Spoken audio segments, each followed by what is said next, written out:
Well, thank you, Mbidi. That is Mbidi giving us a highlight of what is entirely happening on the roads. Please keep your masks on as we wait for the other measures to be released. Now, if you're renting space in a commercial building, you have probably spent almost months without working and it doesn't make sense for you to pay rent. However, the landlord who spent billions to construct his arcade needs to keep servicing the loan to the bank which paid him that money. My guests here will be offering us a way forward on the landlord and tenant conversation post-COVID-19. With me is Honorable Mohamedin Sereko, the Member of Parliament for Kampala Central, which the nerve center of Uganda's economy, and Mr. Jimmy Wakoko, a property manager at Brawl, Uganda, who also speaks for the Association of Real Estate Agents. Gentlemen, welcome to Morning at 10 TV. I'll start with Mr. Jimmy. How are you holding up? Are people paying rent, or have you explained to them? I think it comes down to the relationship before COVID, okay, and how you intend to. Jimmy, you're talking like they have not been paying rent. Have they been paying rent? Some of them have been paying rent, okay, and depends on how you're handling them as well as a property manager. How are you talking to these people? How did you start engaging them, and how are they engaging you as well? Because it has come to a time where we need to understand each other.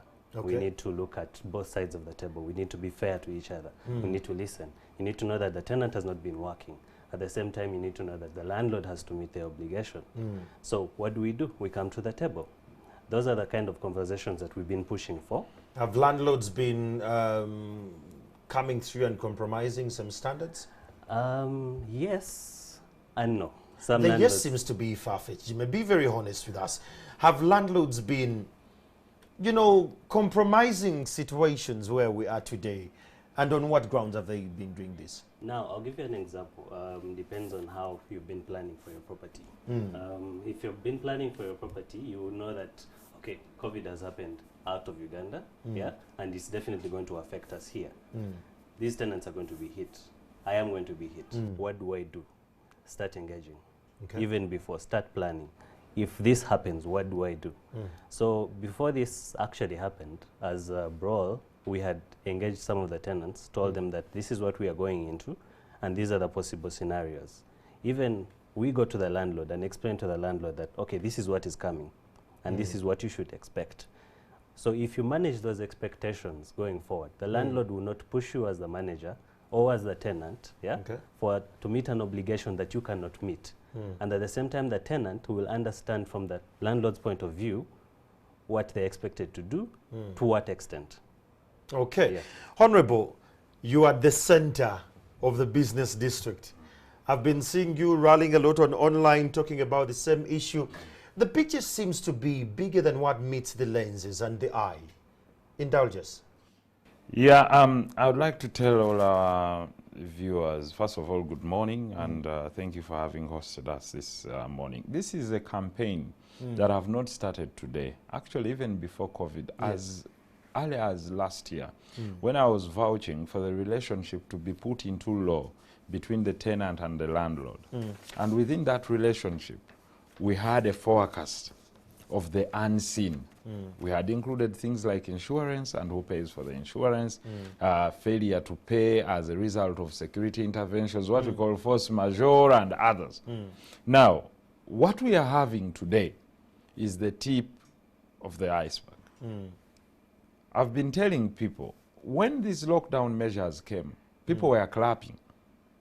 Some thought it was a walk in the park. I remember I warned immediately that the first will be, if people are not patriotic enough, by introducing fees like $100 for people to stay in hotels during quarantine and many others. Then I warned the government that we risk the following. One, unemployment.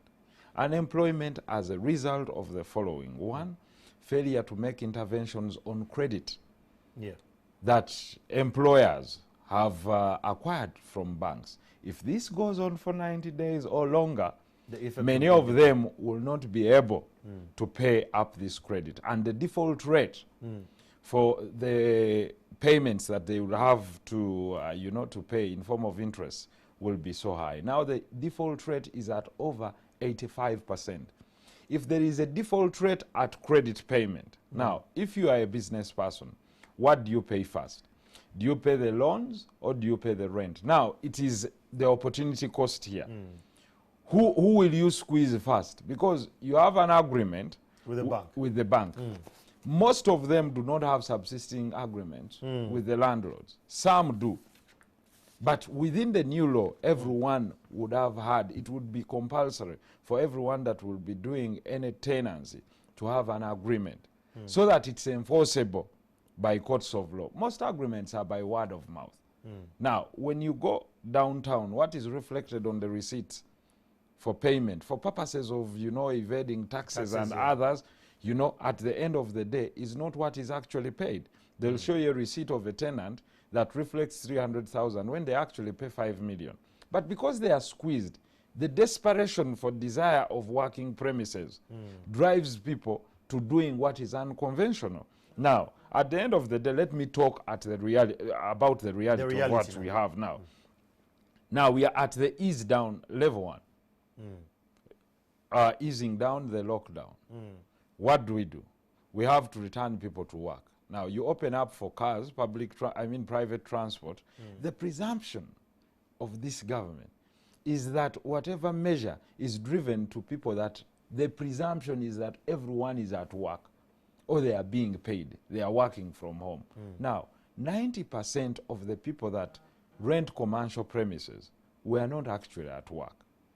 It is only 10%, those that are running factories, warehouses, and others, that were gradually taken back to work. Now, those that support this economy, who are mainly the traders, you're talking about 1.8 million to 2 million people, and the transporters, anchor on loans, and most of them are in commercially rented premises.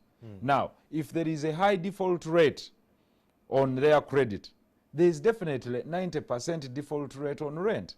Now, if there is a high default rate on rent, there is automatically a high default, like 99% default rate by the landlords as well on their credit. At the end of the day, all governments that instituted this form of lockdown and did not address the fundamental policy, the fundamental issue of credit, will fail and will fall off the cliff. Slowly, everything is biting up. You had educationists here. And I was looking on, amazing, and saying, okay, the government wants the candidate classes to return. These are about 2 million students. They have to return to school on the basis that government presumes all schools are government schools. They are private schools, which are highly indebted. You've not done any intervention through the credit they were getting from banks. I'll give you an example. Most are in rented premises. I agree. That is one. They have not been paying rent. The landlords need that money. Now they have centers that have to conduct education and issue exams to these students. Secondly, their suppliers could not pay them, or they could not pay their suppliers, for example, for food and other items and stationery. And therefore, they cannot be functional. So there are 3 parties in this sequence. I know you've been talking about 2 parties, the landlord and the tenant. No, there is the other party. It is the government who should have been the regulator, who had negated its responsibility of signing the landlord and tenancy bill. The president has not assented to it. And it has the safety nets. But even then, now that it's the government that issued the lockdown measures, there is a huge question. And in the recent ruling of Justice Sekana, it is clear there is no landlord that can lock up your premises without a court order. Now, there is a precedent set. If any landlord locks up your premises without a court order, then they will pay for huge damage. Automatically, it's their, it's their responsibility. But you also sympathize with them. They have been securing the building, they have been paying the bills, you're not there, they have been securing your property. And this is where he comes in and says, listen, there is that mutual understanding that, yes, you can charge me for storage of the 3 months. At least you've been doing me one clear service, which is storage. And we can talk about maybe 10%. But again, the loss this guy is going to accrue, because he also has to remit this money. Some of them are paying billions. And if they default, they are threatened with foreclosures. And we can talk about banks saying that they will do interventions in reschedulement. But even if you reschedule for me what I did not make, that means I will go in and eat my capital. And therefore, you're only deferring my collapse. that I would have collapsed within 2 months, but please collapse within 2 years. But finally, you're going to do what? So what To should the collapse. government do post-COVID-19? Now, How best can we get government, off this grid? if the government of Uganda, through the money it's borrowing from the various players, and this is where I was talking about our oil. When does our oil save our people? Because if I know Projections are saying oil 2023. prices have gone down, but we can do what they call front loading. We get credit against our oil because it belongs to us as the As a entire nation. country. This is the reserve that we have. Okay, if we can get about $2-3 billion to cover credit of every single indebted Ugandan, because we have what. But when I started the NSSF push, everyone thought, this won't we are happen. going to get there, And, Honorable, no, no, just- okay, but That's all it there. let's push hard because all countries Yes. that instituted this draconian style of lockup, because Ugandans There were think credits given. the lockup we are using is not what other countries used. Other countries restricted people within their areas, but they left them to work. That is why they had shock absorbers. When you look at Kenya, they did not tell people stay home. They said go and work, but you can't move out of Nairobi to move to Kilifi. You can't move out of Kilifi to move to Mombasa. You cannot move out of Mombasa to go to Nakuru. was But containment. remain what? Working. Containment. For us, we told everyone, leave work for 3 months, go home. Jimmy, At the end of the day, none of the players, I can tell you for all professions, insurers are renting, and Jimmy knows about it. Lawyers are renting, traders are renting, Even government is hospitals are renting, government entities are renting. Now, the issue is who was responsible for this lockdown, the measure that was taken. It is government that is solely responsible. No one wanted to stay home. We would have done what others did. I mean, remain open, but if you're occupying a shop like 5 people, let 2 come in shifts. Let 2 come today, 2 come tomorrow. But when you institute lockdown, at the end of the day, you must accept to shoulder the responsibility of payment of the rent. Well, that is Honorable Muhammad Insideko. He has made it much more clear. He gave it a bigger picture. What do you make of the entire analysis he's trying to make, especially now that you're the intermediary between the landlords and the tenants? And I would like to know, what are landlords saying post-COVID-19, especially for the tenants? Okay, first, if I'm to comment on the bigger picture, is we've narrowed this thing down to landlords and tenants. It's bigger than that. Yes, it Because is. now tenants are up in arms. Landlords are saying no. They're burying their heads under the sand and not wanting to respond to tenants. Because if I respond to one tenant with certain measures, all of them will come You've back created a precedent, yes. wanting the same thing. So if I receive all their requests, sit down, look at all of them case by case. I cannot give a blanket solution. Sit down with them, explain to them where I'm coming from, and then give them a solution where we meet halfway, probably halfway or whatever we agree on. Have tenants, rather have landlords talked about getting credit from the government with regards to this, or have tenants suggested this kind of approach with regards to the arrears they are having for 3 months or so? Yes, I recently saw a letter from Kasita to government, and they clearly they mentioned some measures that government should implement. I was very amused that they didn't come up fighting the landlords. They were instead telling the government that, come on, guys, the problem is not only seated with the landlords. You need to come up with these measures to ease up on the landlord's responsibility so that it trickles down to the tenants. Because if we do not solve the issue that is the landlord's credit or even the tenant's credit, some of them borrow to all finance their borrow. business. Yes. So if you don't solve the bigger problem, then you're only postponing their failure. Because later on, banks will come and foreclose on property. Yeah, tenants will be out of business because they'll fail to pay their loans, and who will be in these buildings. I understand. And government will lose revenue So in the end. roughly, it's a big disruption in the real estate world. What do you see after COVID-19 in the real estate industry? Right now, we are in unprecedented waters. We can't really tell what's going to happen because we cannot measure. There are no numbers, there's no nothing. We have to sit and wait. But we have to be very careful not to speculate, because if you speculate, this is when we're going to make very big mistakes that are going to haunt us for a very long time. Yeah. Honorable, back to the policy. All that said and done, how do we sail through post-COVID-19? Because this is something we have faced. It's a head-on collision. I'm a tenant, you're a landlord, you're indebted, I'm indebted. And the government from the start, from the word go, the president kept on navigating the question of loans. He was never giving us a clear picture about, I'm talking to them, I'm talking to them. We saw the CBR coming a little bit down, but it wasn't very exact. Banks are calling us for one case by case, but they're not exactly sure what is happening. So how do we move forward post-COVID-19? Now, post-COVID-19, I think if our government is really for the people, because you see, when do people realize that the government is for them? In such trying times. In such trying times is when the government throws the safety net to say, listen, I don't, it throws the life jacket to say, do not drown. Let's do this. Let's navigate through these tough and turbulent waters together. But at the end of the day, the government says, you know what, find your way. If you meet me there, that's all I can do. For me, what is open is the Uganda Revenue Authority, the customs.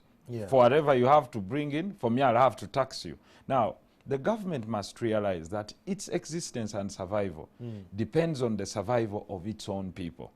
One, with food security. Two, but with also confidence to do business. So that we widen the tax base. The tax base post-COVID is going to narrow. Reason, the projection of Ministry of Finance within the first 2 weeks was that if the lockdown goes on for 1 month, 2.5 million people will lose their jobs. Now, in an economy that was already contracting, that was dropping, going down, and growth was stagnant, and partly going down, dropping, with less revenue reported, you know, during the recent quarters, it speaks more than you can see, more than every one of us can see. You know, we were in Parliament and you'd see the government looking for budgetary support. And finally, I used to talk about the economic question. We presented a motion in Parliament for what government would have done through the measures of intervention. Listen, the landlord is going to pay utilities, even when you're not around. And we talked about these utilities. And, you know, everyone was smiling. You know, I said government should intervene and help people pay utilities. People may think after COVID, some people have to pay about 2 million in form of utilities, power and water. Now, you look at, you know, buildings, you must light them, you must provide security. These are overhead costs that the landlord must meet. Who is going to help him in this situation? Now, equally, the tenant has not been working. Now, the final person in this matter, the final party, is government. Government and government. And how we said this long ago, you know, we clearly said if government does not intervene in the following: one, the credit. When the Chinese government instituted that draconian Wuhan lockdown, it said credit has been frozen. Two, we shall provide you with food.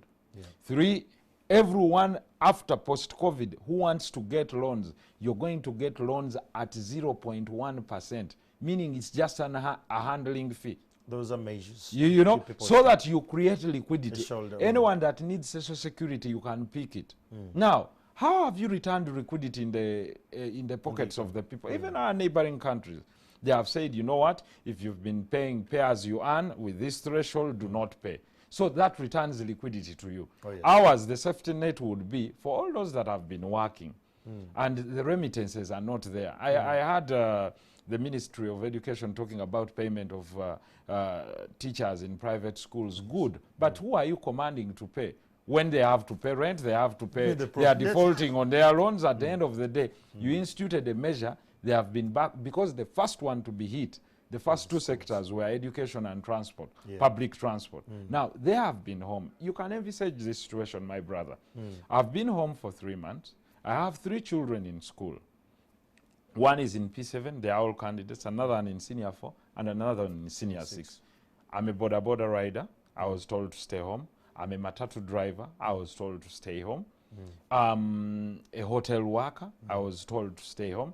At the end of the day, I have to take back these children minimum on average for this child to restart school. And they cannot switch schools now to go to USC. To restart school minimum, you need 1 million shillings. minimum. So You've not been you need working. 3 million shillings. You've not been working. There is no money from the National Social Security Fund remitted back to you in form of the 20% of what you've been saving. I want you to look at this situation, not you, Chamagel, who has been working and was paid an allowance. I'm presuming that Yes. you've been working. Of course. At the end of the day, you know, it's the elite that do not believe that it's this humble guy that is raising for you a doctor that is going to treat you tomorrow. The other day I was talking to Dr. Kato and he said, I would imagine my dad, who was a lorry driver during this situation, having managed to make me a doctor today. If this situation had been there 20 years ago, I would be something different. So the lockdown measures and the easement policies that we are going to do with the interventions may change the lives of certain Ugandans permanently. Okay. And what am I saying? This is where government comes in and says, if we are borrowing for the nation, do we borrow for roads now? We must borrow to return liquidity into the pockets of the people so that businesses can thrive longer, they can diversify more, and at the end of the day we shall collect more taxes. We can postpone, you know, construction of roads for this year, and we say now what we need at the moment, we are in turbulent waters. We need life jackets for everyone so that we save them. If everyone sails or swims to the shores, then tomorrow we shall know who did this mistake, who did this, when everyone is floating. The most important thing government has to do, address liquidity so that we do not have foreclosures. Address address loans and credit so that we do not have foreclosures. Address liquidity so that employers can retain. But do you see the political will of all this? If now, the fountain of honor from the word go was just beating around the bush, do we see the political will? Ladies and gentlemen that are seeing me outside there, is continue to demand. Continue to demand. And I tell people, demand respectfully. We don't even need to throw ourselves to the street. Though finally I think it will come. But what I'm telling you, yes, because a desperate society has nothing to lose. It has a lot of anger. Yes. But what can I tell you? You find people throwing all sorts of things on Facebook and Twitter. These are the demands. Look at the difference. I look at the Twitter handles of my friends in the US, the ones and others in the UK we started with. The guys are only throwing on economic policies and solutions. Yes. Ours, everyone ranting on Facebook and, you know, there is no... If these demands and people come out and say, we are 1 million people on social media, we are 1 million people on radios, or 10 million people, every radio call and radio caller talking to the radio presenters and saying, this is what we need from government. Not love shows, music shows. You know, I know we need time to throw on our Facebook pages, whatever. But the biggest problem now we have is the economic challenge. We are going to drop off the cliff. Now, everyone should be yelling for a life jacket. And the life jacket in these turbulent waters, with this sinking boat in this economy, is credit intervention. If everyone posted today and said, Mr. President, what the country needs now is not anything but saving of this economy through credit intervention or loan interventions, 2, through social security amendment, 3, through rent interventions, 4, we can talk about utilities, payment of utilities. At least if we have 4 basic ones that can cast a net to anyone to shoulder those factors of production that they cannot solve for themselves now. Because if you do loan interventions, you save someone's capital. If you do utility safety net, then you save their land. What the factor of production is their working space. Rent and utilities is their working space. If you do NSSF intervention by maybe 20%, or if we borrow and solve their loans, maybe we don't even need to go for NSSF. I'll give you an example, Mr. Chamagel. You want to go to NSSF again? A second. If you have a salary loan, I'll go to you. I'll go to you. And the government says it has done an intervention for all of us for the next 12 months. If you are maybe remitting 1 million shillings of your salary, you'll have 12 million shillings. At the end of the day, the government will have given you 12 million shillings. That is liquidity. Even when you will pay, and government can say, yes, because banks will be, you know, harsher, you'll pay me, Mr. Chamagel, in the next 25 years. And every month, if you've been returning 1 million shillings, just return 20,000. That's feasible. for the next 25. There is no way you'll fail to stand by your government when a trying time has come, because government stood by you. So, but government, by saying it will recapitalize UDC and give it 500 billion, and this 500 billion is shared amongst 5 companies. Talk about guys that lost property in South Sudan, and only 3 were paid. I saw that. We won't dive in that. Honorable. 3 or 10. You know, at the end of the day. Honorable, we're just going to come back to you. Let me just step into Jimmy again. What does this reflect on the sale of property post-COVID-19? What is exactly explaining? Where do we see the disruption going with regards to property, especially to real estate? Okay, like I earlier mentioned, uncharted waters. However, we need to be optimistic. We need to start thinking what is going to happen after today, because whatever we decide today is going to impact greatly on... Have you guys thought of these prices going down and people not paying enough and giving Not in the short run. Not in the short run.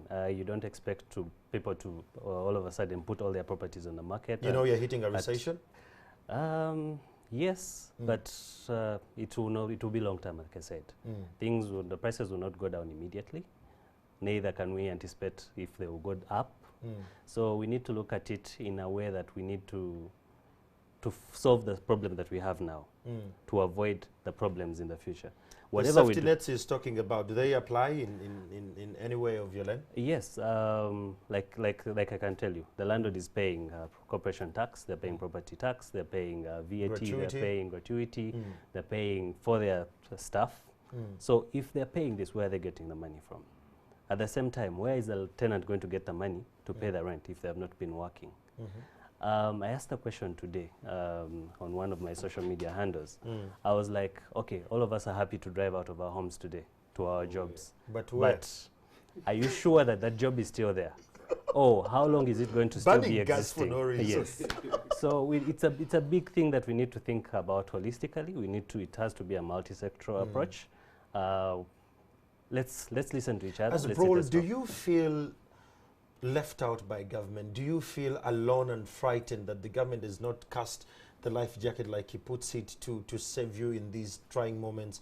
Do you feel you're struggling alone, you're trying to flap around the water, but you can't breathe? You're just holding on to the little you have?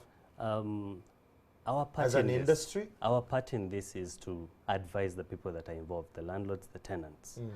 How do I advise loan-indebted people? Okay.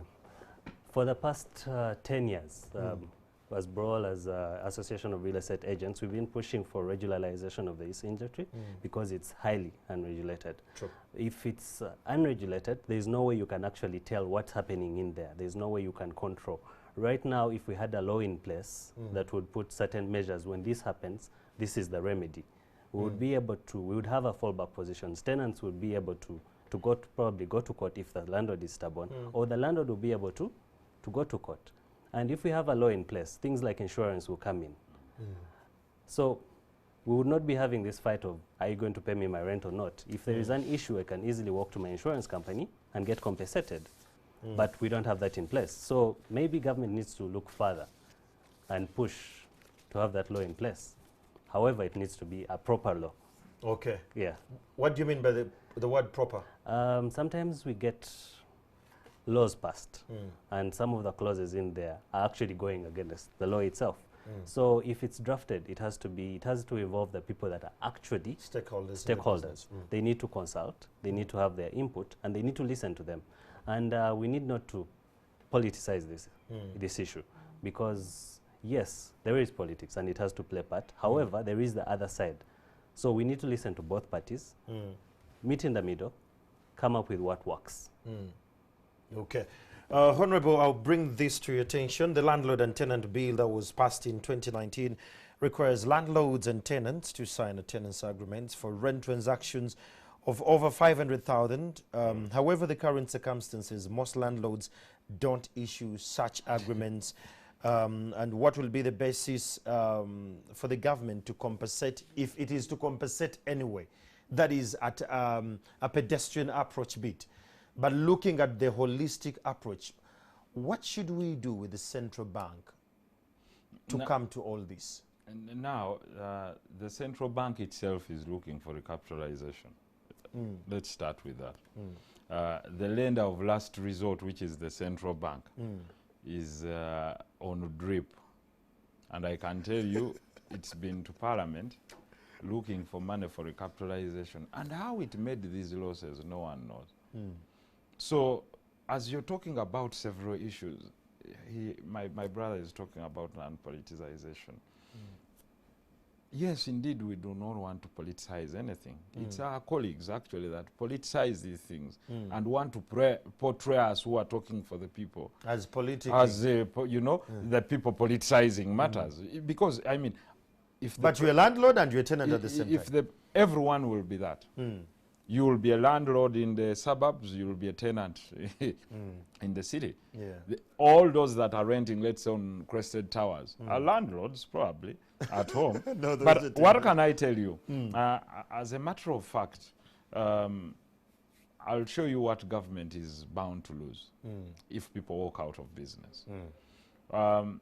He has talked of the rental income tax, corporation tax, in form of people that invest in real estate and probably would like to work out what do they pay to the government at the end of the day. Finally, what does this real estate industry involve? If the landlord is not paid, they cannot build more buildings. Therefore, if they cannot build more in the short run, porters and all those other people that are working in the real estate industry, including hardwares, are going to go under par.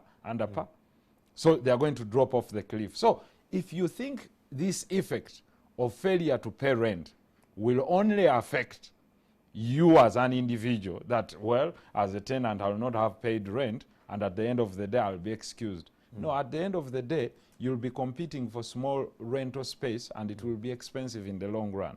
So I would like my tenants to also know that we are all in this together. Two, the city authorities that have been collecting revenue, I'll tell you what government is going to lose in form of the city. We have what we call property rates.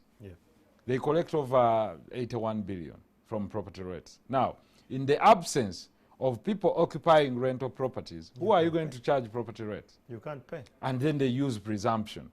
If someone fails to pay property rates, you come for his building. At the end of the day, people will lose their buildings to the city authorities, and city authorities would like to foreclose on these buildings or make re-entries where it has leases. At the end of the day, this will be a vicious cycle. In the short run, that's what, like I said, the measures that were undertaken by government immediately, in the short run, no one felt it. As they grew, they went on longer. You're telling private schools to pay, but they remind you, listen, we have vocational schools, but in rented buildings. And we are operating on loans. And we had made demands from our suppliers, which were not used. I can give you an example. If a school by the time of closure had ordered for food that was perishable, the food was supplied, it wasn't consumed, the food has gone bad, but they ultimately have to pay. Therefore, the presumption of government that everyone is running on government subsidies, for example, that every school is a government school, that every university is a government university. Government has a few universities, most are private, but they also have finalists, and they have to take care of the bills of the lecturers and others. But there was no supply from the side of those that were meant to pay their fees. And those that you rely on to pay their tuition have been home with parents who have not been working. So as we're winding up, Honorable, this is where what should we do as citizens? Now, what we should do as citizens is to continue our soft approach of demands, but in bigger numbers. Go on your social media accounts. I know some players there will be hired to also try to pull you down and try to insult you. But please, let's keep our eye on the ball. If 1, 2, 3 million people made a demand to government that as you unlock us, or as you ease the lockdown, these are our demands, and let's put them together. Let that question start arising. Let us sit down and start discussing that question. Let's see what is feasible. And I mean, we can have a win-win situation, but government cannot negate its responsibility by saying, you know what, for us we are government and we are only there to collect taxes from you. That is why everyone is running. You know,